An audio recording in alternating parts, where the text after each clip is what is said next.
नमस्कार, मी पंजाब टाका 1, 2, 3 ला मग संपूर्ण भागामध्ये तुमच्या नगर जिल्हा, धाराशिव जिल्हा, बीड जिल्हा, लातूर जिल्हा या भागात पाऊस पडलेला दिसेल. पुणे या 4 जिल्ह्यातल्या या शेतकऱ्यांनी अंदाज दिला.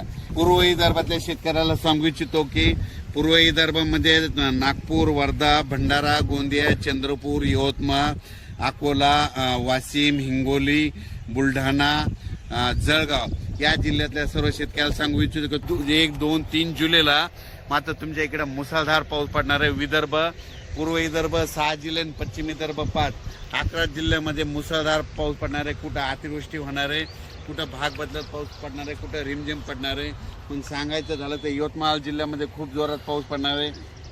चंद्रपूरकर देखील खूप पडणार आहे, नागपूरकडे देखील खूप पडणार आहे, अमरावतीकडे जोरात पडणार आहे, अकोल्याकडे जोरात पडणार आहे, वाशिम जिल्हा जोरात राहणार आहे, हिंगोलीकडे राहणार आहे, त्याच्यानंतर अकोला, बुलढाणा जास्त राहणार आहे, जळगाव जामोद घाटाच्या खाली जास्त राहणार आहे, जळगावला जास्त राहणार आहे. तिकडे पाऊस पडत असल्यामुळे त्याच्यामुळे जालन्याला देखील पाऊस पडणार आहे, संभाजीनगरला देखील पडणार आहे. म्हणजे सांगायचं झालं तर पूर्व आणि पश्चिम विदर्भ 11 जिल्ह्यामध्ये चांगला पाऊस पडणार आहे. म्हणून हे विदर्भ पश्चिम विदर्भातल्या शेतकऱ्यांनी हा अंदाज लक्षात घ्या. पश्चिम महाराष्ट्राकडे म्हणजे आज 1 जून म्हणजे आज देखील पश्चिम महाराष्ट्रामध्ये चांगल्या प्रकारच्या बऱ्याच ठिकाणी भाग बदलत पाऊस सुरू होणार आहे. सांगलीकडं, साताऱ्याकडं, त्याच्यानंतर पंढरपूरकडे देखील, नगर जिल्ह्यात देखील बऱ्याच ठिकाणी पाऊस सुरू होणार आहे. म्हणून हे पश्चिम महाराष्ट्रातल्या शेतकऱ्यांनी अंदाज लक्षात घ्यायचा. सोलापूरकडे देखील बऱ्याच ठिकाणी पाऊस पडणार आहे.